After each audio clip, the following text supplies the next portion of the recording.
10 seconds so it'll appear. It's okay, I found it.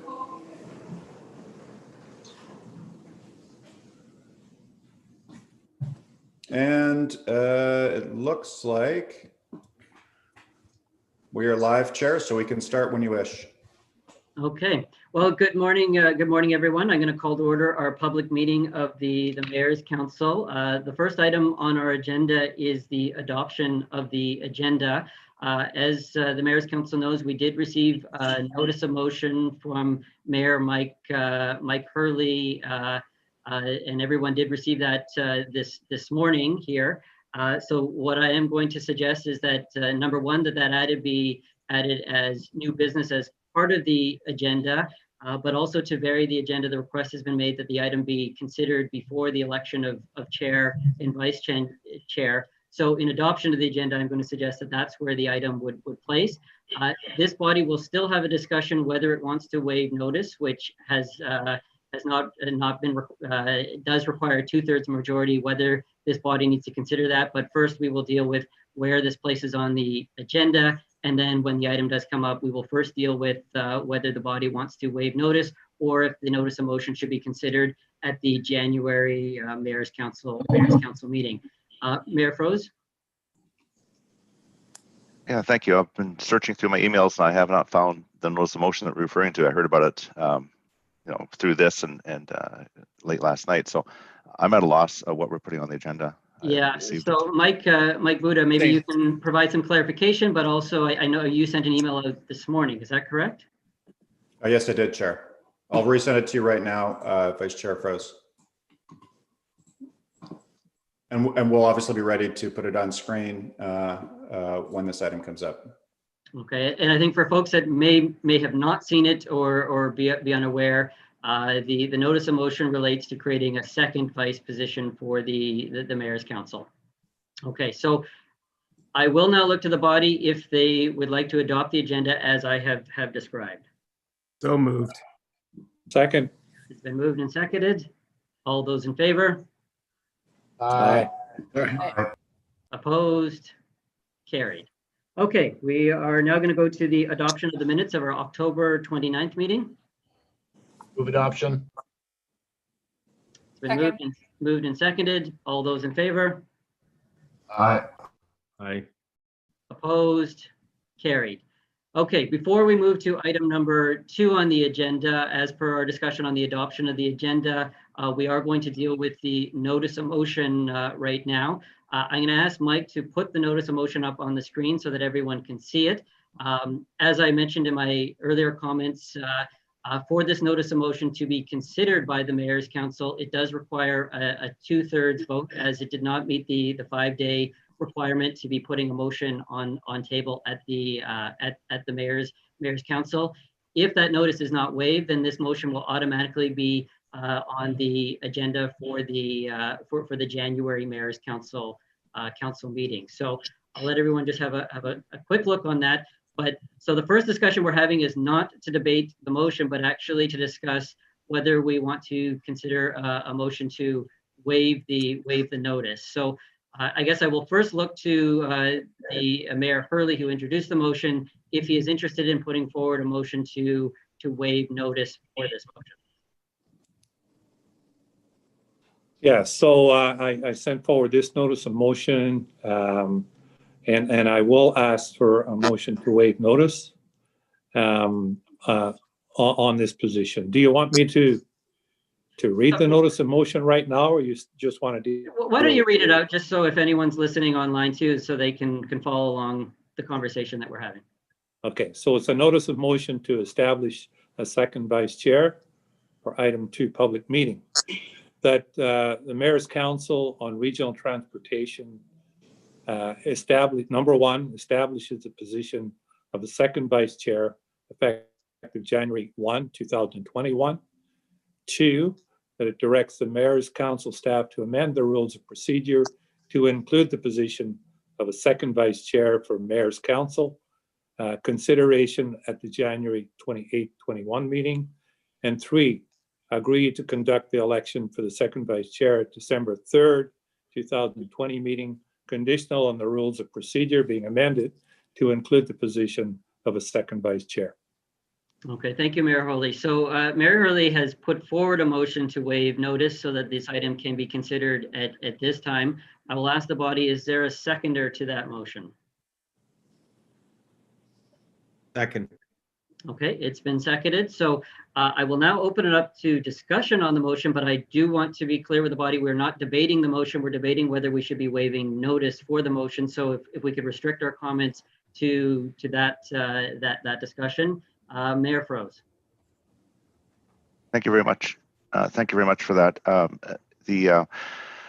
As I mentioned earlier, I just saw the motion now, actually in writing for the first time. I don't know what's happened to my email. I've been checking and checking, but nevertheless, I think there is some merit to this that needs discussion. I believe that today may be too soon as we're just getting into it, and something like this, I think, could go to committee and look at it, because there is some far-reaching ramifications. It's changing a bit of our structure. It's what is the role of the second vice chair. I think there's some things that need to be discussed. So I don't want to get into the motion itself. I think there's merit to it. I'd love to discuss it and find out what that role would be and move forward. So I'm not going to vote in favor of varying the rules and putting this on today, because I think it's too soon. I'm going to be opposed to it, but that doesn't mean I'm opposed to the idea. I'd like to see it come forward in January. We can have a more fulsome discussion with and look at this, because there's a bit of a change to what we've been doing, and I don't think it's a bad change. It just needs to be understood by everyone. Thank you. Okay, thank you. Mayor Brody.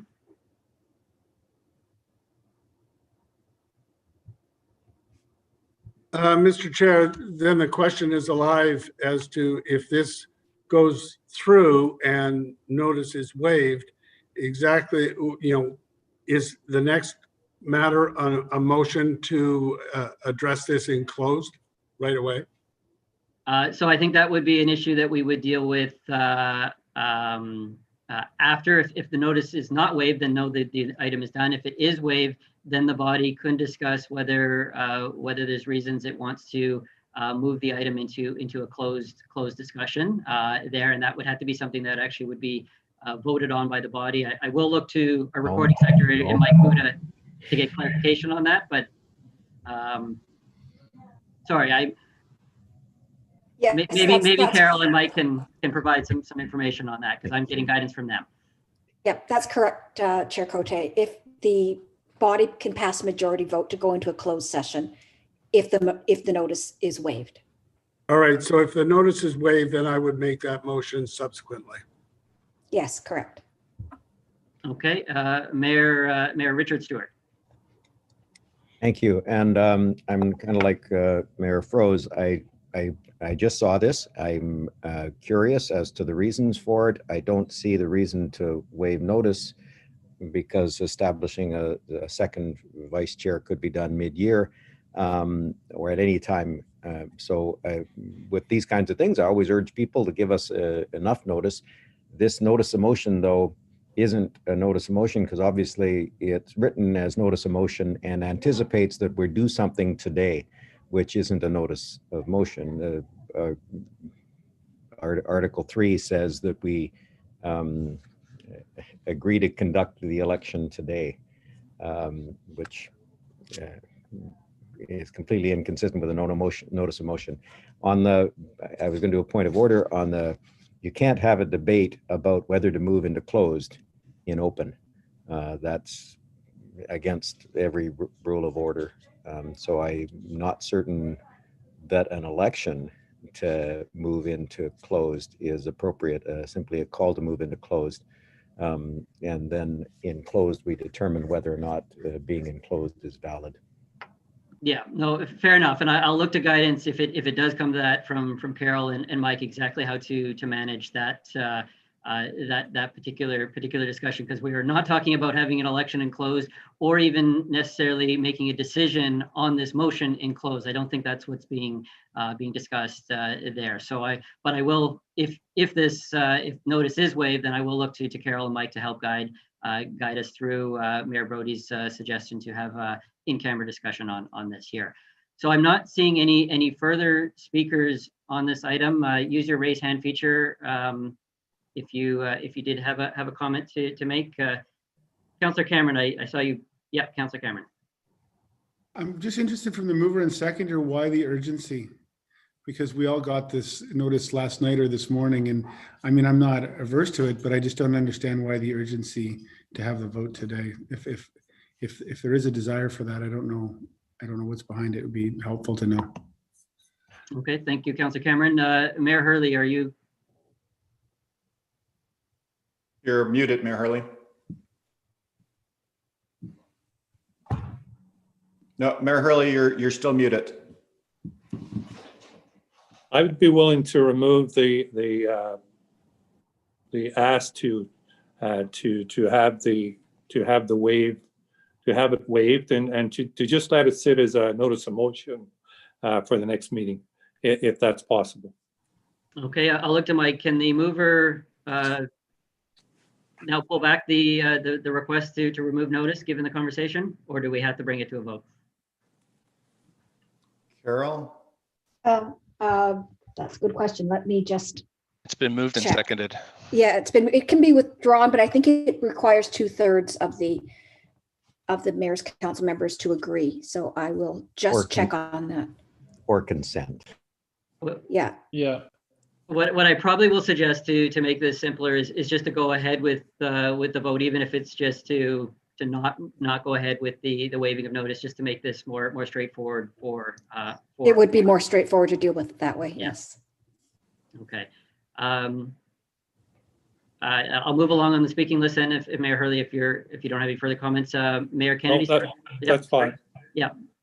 I just have a point of privilege. If the recording secretary could, I can't seem to find the rules of the rules of operation here or procedural bylaws on the website. I'm just wondering if we could get those sent, because I just have questions about whether or not moving particular things in camera is optional for us. I'd just like to Okay. review the rest. Mayor Hurley. Thanks Or very Mayor Stewart. That's fine. Thank you. Okay, so I'm not seeing any further discussion, so I'm now going to call the vote on whether to waive the notice. This does require 2/3 vote in support. If it is not successful, then the item will just automatically go through onto the next mayor's council agenda. So all those in favor? Opposed? Opposed? Nay. Okay, the motion is defeated, so we are not going to waive notice for that item, and it will go through at the next mayor's council meeting. Okay, we are now on to item number 2 of the agenda, which is the election of the 2021 mayor's council chair and vice chair. And I think we all have been given a bit of information about how we're going to deal with that through Zoom. So I'm now going to pass the floor over to our recording secretary to coordinate the chair election. Thank you, Mayor Cote, and good morning, everyone. I can't see everybody's faces on the screen, so I would ask that you just verbally respond to any calls for nomination. So we'll start with the election of the chair, and the floor is now open for nominations for the chair. Mayor Froze here. I would nominate Mayor Cote. Thank you. Is there a seconder? I'll second. Richard Stewart. Thank you. And Mayor Cote, do you consent to the nomination? I do consent. Thank you. I'll make a second call for nominations. And a third and final call for nominations. Seeing no further nominations, may I have a motion to close the nomination period? So moved. Second. All in favor? Aye. Aye. Aye. Opposed? And abstain. Thank you. Mayor Cote is claimed to the office of the Mayor's Council Chair. And Chair Cote, would you like to say a few words at this time?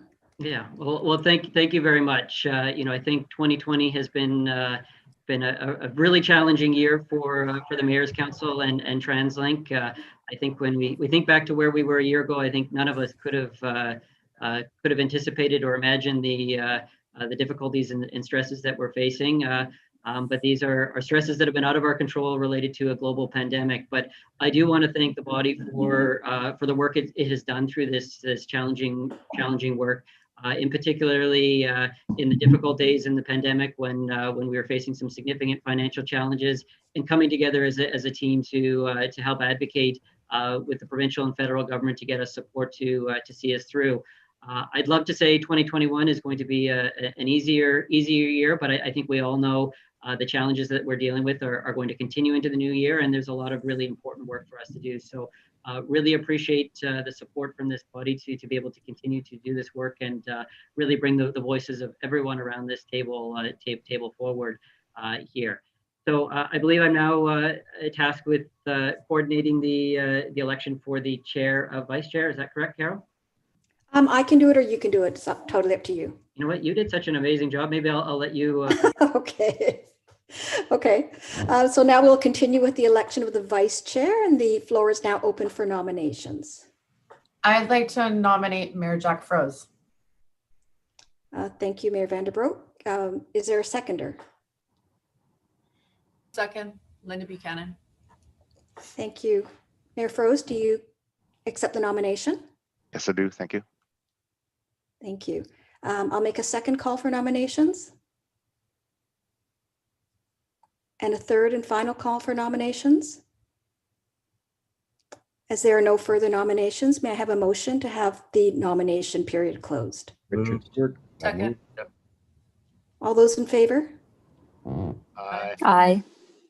Opposed? And abstained? Thank you. Mayor Froese is acclaimed to the office of the Mayor's Council Vice Chair. And Vice Chair Froese, would you like to say a few words? Well, thank you. I did prepare a 45-minute speech, but I'll cut it down to shorter than that. First of all, I want to thank the body for the support. I really do appreciate that. And over the last year, I've had the pleasure of working with Jonathan. It's been a very challenging year for everyone, and certainly a year I don't want to ever see repeated. Lots has happened, and this body has pivoted, I've heard that word a few times, pivoted very quickly on issues relating to the COVID pandemic, and still working hard to ensure that the people that we serve throughout the region have good transit options and safe transit options. So I really, it's been a pleasure to work with the board, on the board with some of these very quickly emerging issues. And I look back to the beginning of this year in February, I had the opportunity to travel to Ottawa with Mayor Kennedy Stewart and Mayor Vanderbroek and transit staff to advocate for transit funding for our region. And how the world changed since then, but that advocacy continues, and we'll continue to work hard for the body to make sure that we can get the funding that we need to not only get through this COVID operations, but to build for the future of our entire region. So again, thank you to the body for your support, and I'd like to thank transit staff, and again, an honor to work with Jonathan as the chair. Thank you. Thank you, Vice Chair. I see Mayor Brody, you have your hand raised. Yes, I just want to make a point of order to the chair. We have a very experienced recording secretary here, but twice she has called for abstentions. And our rules and the procedures, and I think all of our city rules, don't provide for anything to do with an abstention. And I just thought it should be mentioned before we get off on the wrong track. Oh, thank you. Thank you, Mayor Brody. I'll make that note. Okay, appreciate the clarification there. So thank you, Carol, for conducting the election for chair and vice. I will now take back over the meeting. So we're now going to move on to item number 3 on the agenda, which is our public delegations. My understanding is we have 2 public delegates with us here this morning. The first speaker on my list is Ken Leggett from St. John's Ambulance. And maybe Mike, if you can coordinate getting him on the line. Yeah, I believe Mr. Leggett's on now. Mr. Leggett, can you hear us? I am on the line. Thank you very much for having me. And Mr. Leggett, I think you're joined by a colleague. Yes, I believe we have a Leanne Strachan and perhaps a Jane Short on the line as well. Okay, well, welcome to the Mayor's Council, and you may begin. All right, well, thank you. Thank you for having me this morning. My name's Ken Leggett. It's already been mentioned, and I am currently the interim CEO for St. John Ambulance BC and Yukon, a charity that has operated for over 100 years in the province. The mission of our charity is to save lives at home, work, and play and we do this through a number of community services programs. But today I'm coming to you to ask to join us and support implementing our newest program, which is the Start Me Up BC campaign at all major transit hubs. Start Me Up BC is centered around empowering ordinary citizens to step in and save lives from sudden cardiac arrest. And this will be accomplished through our goal of placing over 1,000 of our man-made or our made in BC publicly accessible AED stands in high traffic areas. One of the most important examples of these high traffic areas is transit stations. Here in Metro Vancouver, TransLink ridership numbers can reach over 400 million a year, and that's up to 400 million people that could be at risk of a cardiac emergency at any time. Sudden cardiac arrest can strike anyone, regardless of age or fitness level. And due to the high number of people using transit and the majority of sudden cardiac arrests happening outside of a hospital, this emergency has a high chance to occur on transit.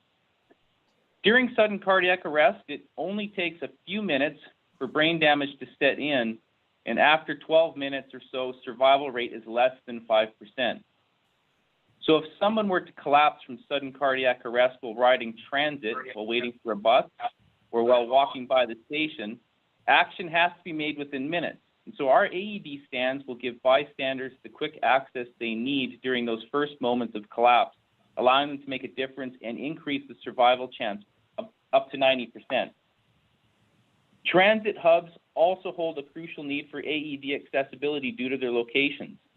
Numerous SkyTrain stations with popular bus loops such as Waterfront, Main Street Science World, and Stadium Chinatown are within steps to landmarks and entertainment for both locals and tourists.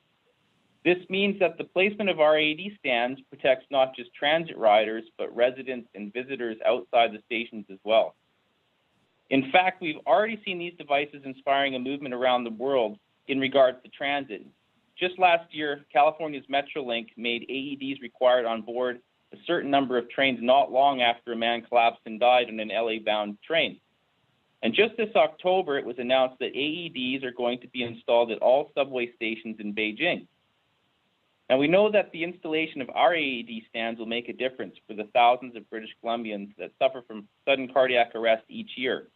We've heard many inspiring cardiac arrest survival stories due to the help from a bystander, and we've heard many heartbreaking stories that could have gone differently if there was an access to an AED. Placing publicly accessible AEDs in high traffic transportation stations will most importantly protect the lives of your riders and BC residents, but it will also protect the health and safety of legal interests of BC transit authorities. We believe there is no downside risk or a risk to the placement of these devices. A bigger risk would be people being unprepared and losing lives that could have been saved.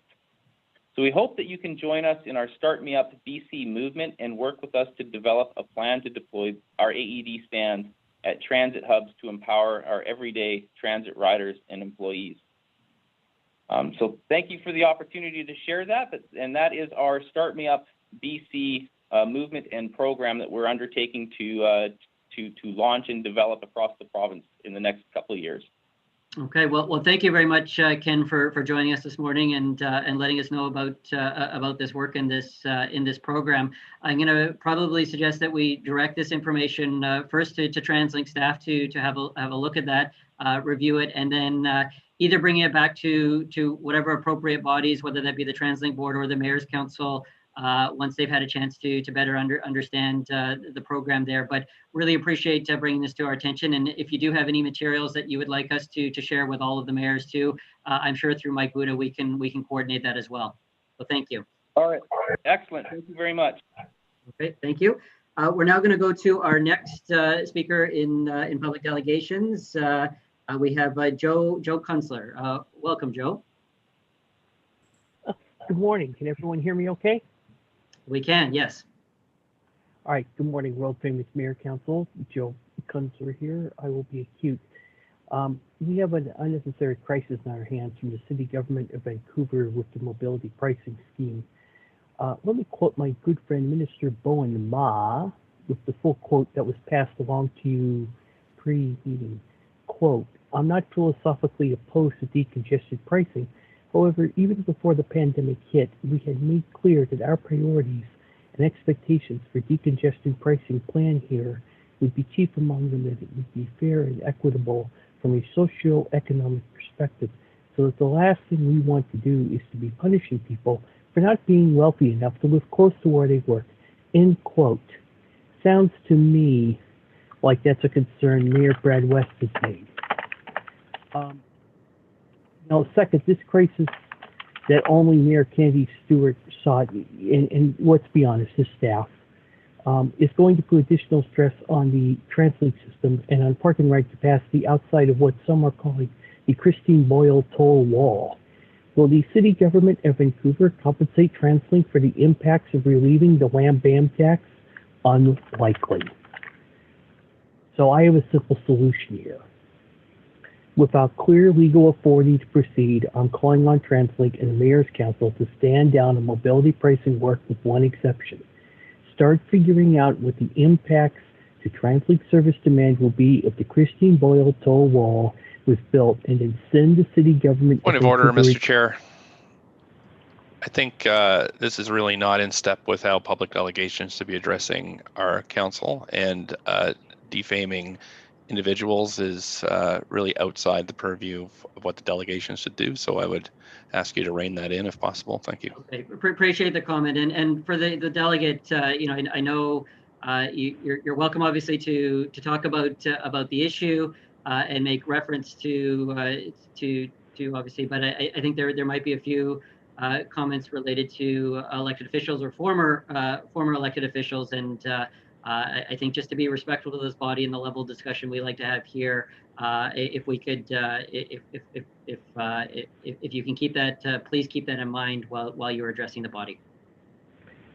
Mr. Chairman, point of order. May I call this the Mayor Kennedy Stewart toll wall? Because that's what it's being called online. So, Mr. Kunstler, we really appreciate in hearing your perspective on this item, but I am going to request that, you know, we're here to hear your thoughts on the issue, which are perfectly valid here. But I am going to ask you not to personalize it the way you are, because I don't think that is a respectful way to engage the Mayor's Council in this discussion. I agree. I can agree to that. I wasn't attacking anyone, but, you know, to not personalize it, I can agree to. Let's just call it let's just strike and remove the remarks saying it was Christine Boyle toll wall and call it the City of Vancouver government toll wall. I apologize and withdraw the remarks in that fashion. With that, I am deeply concerned what this toll wall could do to TransLink's, you know, ability to handle. You're going to have a lot of park and ride issues.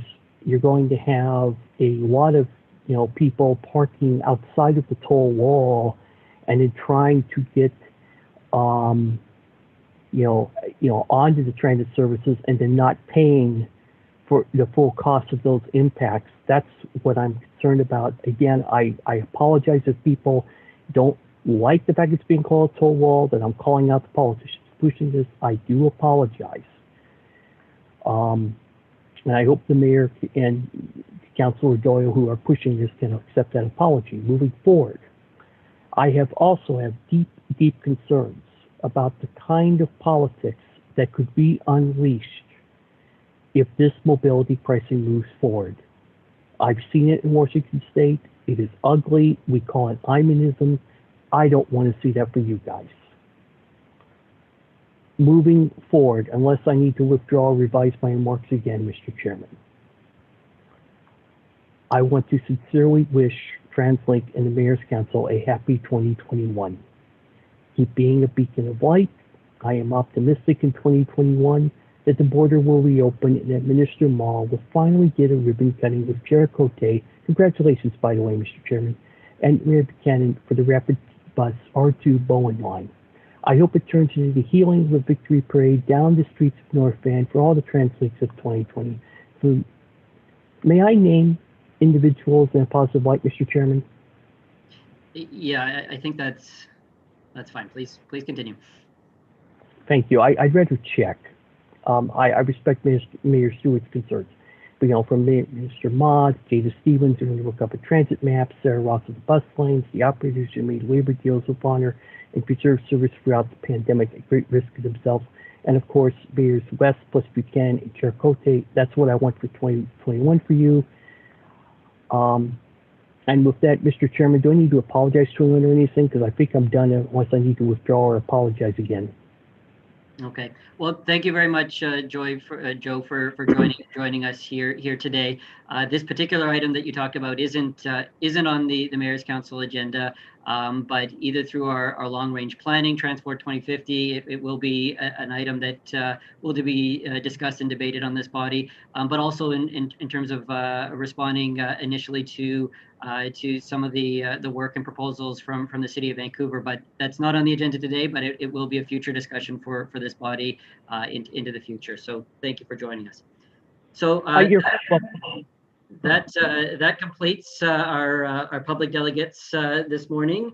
We're now going to move just to a quick short report from the mayor, from the chair. I just added this on the agenda as I just wanted to give people just a quick update regarding some of the new ministries that have happened relating to after the election. There has been a bit of a shuffle in terms of positions, and first would like to congratulate Minister Heyman, the Minister of Environment, who is now the lead responsible for TransLink and the work we're doing. But we also have a new Minister of Transportation, Minister Fleming, a new Minister of State for Infrastructure, Bowen Ma, and a new Minister for Municipal Affairs, Josie Osborne. And I think all of these ministers are going to play a role and interact with the work that we're going to need to do. So I've had an opportunity to extend my congratulations to these ministers and indicate that we as the Mayor's Council are looking forward to working with them right out of the gate on a number of important big issues. I think it is really promising for this group in that the mandate letters that have been provided to all of the ministers, I think are really encouraging for this body. There are a number of important projects and issues that the Mayor's Council has been advocating for. To see them specifically listed in the mandate letters, I think gives us confidence that the provincial government is serious about engaging and working on these items. In the provincial election, we raised a number of important issues from COVID recovery and stability to some of our important long-term transportation infrastructure projects like the SLS SkyTrain expansions, to discussions about governance models at TransLink. And I'm encouraged to see that it appears that the provincial government is looking to sit down and engage with that. So I think we're going to want to start this conversation early, and but I wanted to make a note to let folks know a little bit about our early reach out, and that we do have a lot of new ministers that we're dealing with, but I think there's some really good positive signs regarding the important work that we have to do. Okay, so that completes my report. So we're next going to move to item number 5 on the agenda, which is a report of the TransLink management. And with this, I'm going to pass this off to Kevin Desmond to do a short presentation to the body. Thank you, Chair Cote. Congratulations on your re-election and Mayor Fro's re-election. We look forward to working with the two of you, and of course the Mayor's Council as we end 2020 and start moving into what will be a very busy and important 2021. And I too want to congratulate Minister Heyman and his appointment to be the minister responsible for TransLink. We at staff look forward to looking forward to working with Minister Heyman, as well as Minister Fleming and MOTI and Bowen Ma, as well as the ministry staff in the relevant ministries. So we're going to get started with that very soon as well, and acquaint them with our very, very broad agenda, which I hope will be an action agenda moving forward with the government. So moving to the next slide, Mike, please. So I just want to give you a couple of slides, an update on ridership and what's going on. It's always a fluid situation. As you can see from the graphic, and as we've been reporting to you throughout the summer, throughout the COVID crisis, we had the sharp decline, followed by a reasonably strong recovery of ridership into August, and then largely flattening out in August and to this time. And that's a trend that has been largely mirrored in North America and throughout the world in the transit systems, the metropolitan regions that we have been tracking. We hit about a high of our ridership of in all modes of about 44% combined. You can see in this graphic, it shows the ridership experience by mode, with bus leading the way and West Coast Express lagging furthest behind. What's in this graphic that we've overlaid, if you will, is also the progression of the COVID infections. And we all know that we've had this spike, this very serious spike in the recent weeks. And along with that, we've also seen a little bit of a downtick in our ridership, particularly after the new provincial orders came out a couple of weeks ago.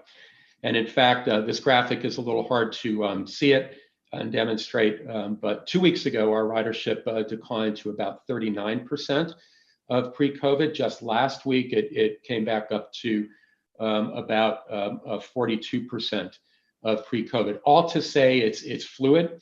The changes in ridership have been very, very modest, if not slight at this point in time, but I think we have to very much understand that it is a pretty fluid situation. We just don't know what's going to be going on with the progression of the pandemic, and that has a clear implication to our ridership. I would point out, with the slight downtick in ridership, as well as the obvious implications associated with the COVID crisis trends, we are very closely continuing to monitor our fare revenue and how that affects the various different revenue scenarios that we've been sharing with you over these months. With these trends, we're forecasting a little bit below what we have called our medium revenue scenario, which was tied to the financial aid from the provincial government that was announced in September. But we're still trending pretty far above what we call the low scenario. So on the one hand, the current trend and where COVID seems to be going in the near term, meaning over the next several months, it is a little more problematic on the revenue side. On the other hand, of course, we've seen the good news, the promising news with the emergence of key vaccines, which we all hope will start to circulate within the population as we get into next year. So our revenue forecasts that are embedded in our budgeting and longer range processing assume the vaccine would not be in widespread circulation in the population until the end of next year. So if in fact the vaccine comes sooner than those forecasted for those forecasts expected, the weak revenue performance that we're experiencing right now could in fact be offset as we get into the second half of next year a bit. So again, key word today, fluid. Our revenue's fluid, our ridership performance is fluid. Next slide, please, Mike. As I mentioned, we continue to track what's going on in the rest of the world. I just saw yesterday the routine report that we get from UITP, the International Transit Association, that's tracking now 34 transit systems throughout the world, including a number in Canada and the United States and North America. And what we're seeing is kind of interesting, and no surprise. The ridership trend is very much dependent on the specific circumstances in metropolitan regions as it relates to COVID. But for the most part, the kind of trend that we're seeing is playing out in much of the world. Here in Canada, we've selected 2 transit agencies. We've taken away their names because we don't have permission to publish their information, but I can say they are sister transit agencies in similar sized metropolitan regions here in Canada. you can see that our ridership performance is somewhat better in terms of pre-COVID levels than those two. And you can see as well that their trend has been very similar to ours. In other words, flattening out, but a little bit of a decline as associated with the increase in COVID cases. So we'll continue, to put our ridership in the context of what is going on a worldwide basis. So I don't know if it's a reason for a little bit of optimism that we do perform better than in terms of in the context of pre-COVID than other North American transit agencies, whether in Canada or the United States. But at least that's, if there is a silver lining, that is part of it. We also think that our Safe Operating Action Plan has something to do with our ability to stabilize our ridership. Next slide, please, Mike. So you remember our safety plan, our acronym is called SOAP, Safe Operating Action Plan. And the news since we last gathered at the Mayor's Council, of course, is with the COVID spike, we've seen the new ministerial orders throughout our society in a way to try to once again flatten the curve. Most important as it affects us is the new ministerial orders on masks. That does affect the action that we took on August 24th to make masks mandatory on our transit systems, and which was the same with BC Transit and BC Ferries. So the new ministerial order does take precedence over our existing policy. We announced the changes to our policy the other day as well to follow the ministerial order. It has broader scope than our August 24th action, as it now covers any indoor or sheltered place where customers are boarding or waiting to board transit. That includes stations, platforms, bus stops, bus loops, and bus exchanges. Two additional differences on the order in our policy applies to children over the age of 12, whereas our policy applied to children over 6. And it also defines face coverings, whereas our policy did not include face shields. Face shields are not considered to be masks or face coverings per the provincial order.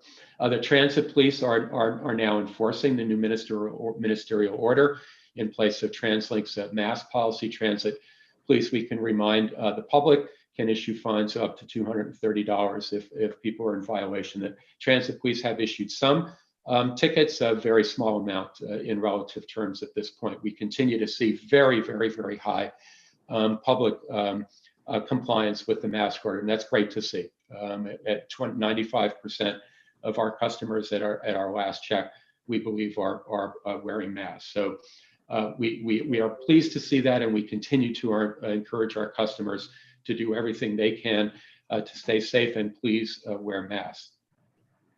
Next slide, please, Mike. Of course, as we're moving from fall into winter, we're in December now.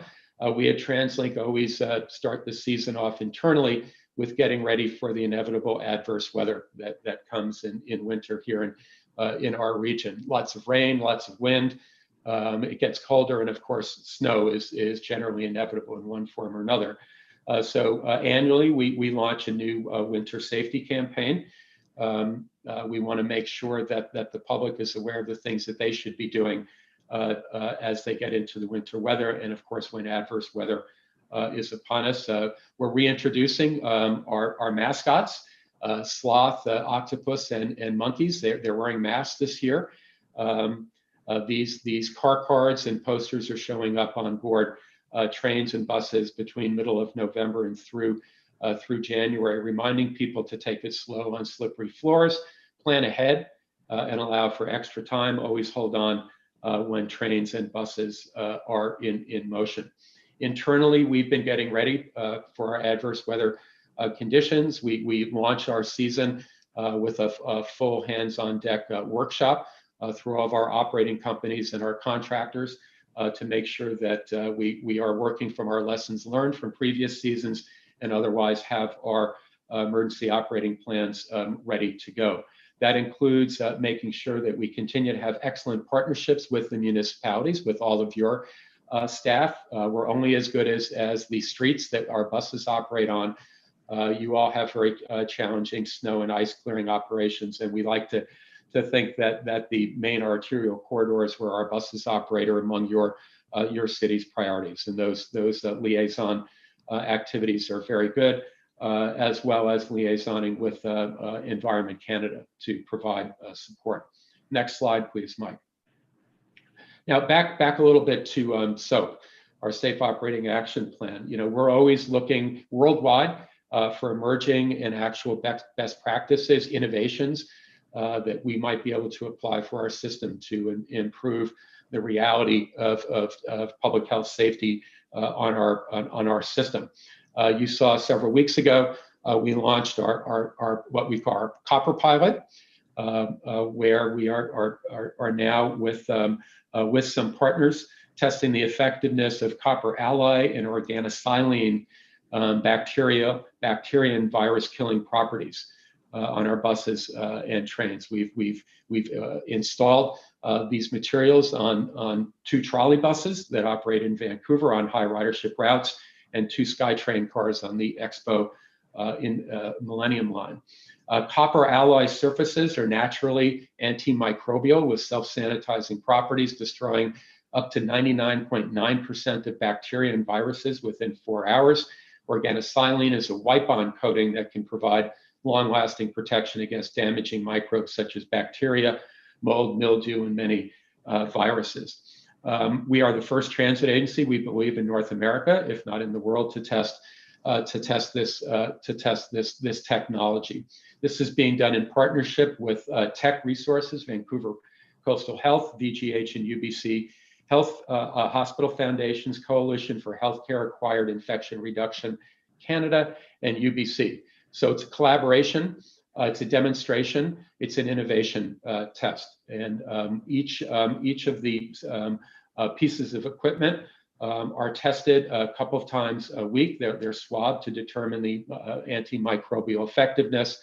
And at the conclusion of the demonstration, our partners, the science behind it will be revealed to see what the effectiveness is. And if it is effective and it is efficacious in a transit system, then we will be looking with lots of different partners in industry, in academia, and in government to see if and how these types of agents can be successfly applied in a much broader fashion, not only on our system, but I would like to hope industry-wide. But that's down the road a little bit. Next slide, please.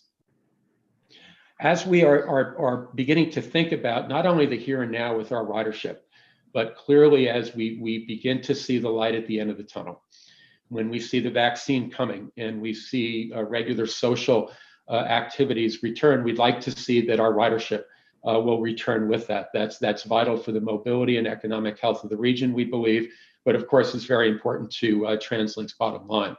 So we're trying to get ahead of that, and we've started a couple of months ago what we call our Where We've Been, Where We're Going Together webinar series, as you can see outlined in this slide. This is a business engagement effort. We've already met with some 55 organizations to provide about a 25-minute presentation followed by about a half an hour discussion to talk about our Safe Operating Action Plan, various different transit projects, partnerships that we might have with the business community and our future plans. It's all to really get some input and insight from businesses on what's on the minds of whether it's employers themselves or their employees about transit, and when and how we can expect to see riders coming back. What we're hearing is, no surprise, people are concerned about transmissions related to transit usage. As we've reported before, we've seen scant evidence anywhere in the world of transmission of COVID on transit vehicles. And we've seen nothing of that sort here in Vancouver, but clearly the perception is an issue that we have to confront. How employees and employers want to know how we're managing crowding on the system, how we're managing ventilation and filtration within our equipment, and mask policy. So this has been a really good engagement activity, and I expect that it will continue in the months ahead. And I think it should, I hope, set us up reasonably well going forward once we are out of the crisis. Next slide, please, Mike. I want to end with an update on the suspicious network activities, which was detected on some of our information technology systems earlier this week. I should highlight from the outset, though, given that this is an ongoing investigation, several legal considerations, and the involvement of local and federal law enforcement, I'm limited in really what I can disclose here at the Mayor's Council meeting this morning. First, it's important to note that all transit services continue to operate regularly and without any impact. Customers can be assured that there has not been any compromise of our transit safety systems whatsoever. When we first detected this suspicious activity on our network, we took proactive steps to disable various systems in order to isolate the problem. This did cause several customer impacts, some of which are ongoing. Customers are currently not able to use a credit or debit card at Compass vending machines. However, they can still use cash. And as of yesterday, our tap to pay feature at Fairgates was restored, meaning you can tap a credit card, Visa, MasterCard on to gain access to the system. Customers may also notice that monthly pass and stored value is taking a bit longer than usual to load onto their Compass card. And various online services such as the Trip Planner tool have been disabled. We suggest you can use a Google Trip Planner right now as an alternative until we get our systems back up and running. We're currently working on a business resumption plan to restore full access to our systems as quickly and safely as possible. We're hopeful that credit and debit card payment options will be restored at Compass vending machines by the end of the week. We're working very closely with our Compass vendor. We're also conducting a comprehensive forensic investigation to determine any potential impacts to data. That said, it's important to note that we generally do not have access to customer payment information, which is processed by secure third-party payment processors. I'd like to thank our customers for their patience and understanding during this time, and we will continue to provide the public with further updates as information becomes available. Thank you, Mr. Chair, and happy to take questions on my presentation. Okay, well, thank you very much for joining us and providing us with that presentation. I'll now open up to the body if there are any questions for our CEO. Okay, I'm not seeing any hands raised, so if I can get a motion to receive this report. So moved. It's been moved and seconded. All those in favor? Aye. Opposed? It's carried. Okay, moving on to item number 6 on the agenda, which is a report from the Finance and Governance Committee, the 2021 meeting policy. I'm going to ask Mike to provide just a brief update on this item. Thank you, Mr. Chair. The report's on page 13 in your public agenda package. I'll just speak to it very briefly because I assume you'll have read it. The report's recommending that we continue these virtual meetings via Zoom video conference through until the end of July. And then in the spring, asking staff to come back with a plan for our meetings that resume following the August break in September, based on the latest developments with the pandemic and physical distancing requirements. And then finally, to approve some formal guidelines for participation in electronic meetings. Up until now, we've been using more or less ad hoc, adapting our current rules of procedure and adapting them in a somewhat ad hoc feature or format for these meetings. So just to formalize them.